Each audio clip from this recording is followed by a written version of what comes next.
ზამბარები, აი ესეთი განსხვავება. აქედან გამომდინარე. წონა ეს თუ არის 3 კილო და 200, ეს არის 2 კილო და 500. ანუ ჩეხური უფრო მსუბუქია. თან 30-იანი მჭიდის მიდის ამაზე და მიდის ისიც რა ქვია 10-იანიც. 10-იანი შეგიძლიათ ამასაც თუ იშოვნით ამის მჭიდების განსხვავდება. ანუ სატარებლად და რაღაცა გამოსაყენებლად ეს უფრო მსუბუქია. ჩეხური.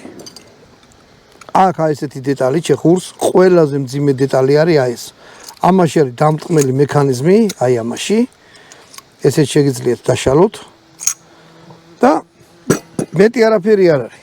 გაწმენდის დროს ამაზე ღრმა დაშლა და რამე არ ხდება.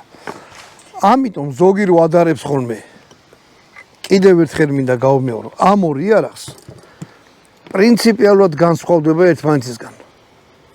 გადატენის მექანიზმი სხვანაირი აქვს, წონა სხვანაირი აქვს და თვითონ სოლის პრინციპიც განსხვავდება ერთმანეთისგან. კიდევ ერთხელ მინდა ვთქვა, რომ აი ეს იარაღი, აი ამაზე გაცილებით ზუსტია. ნუ ეხლა ვერ იტყვი M4-ის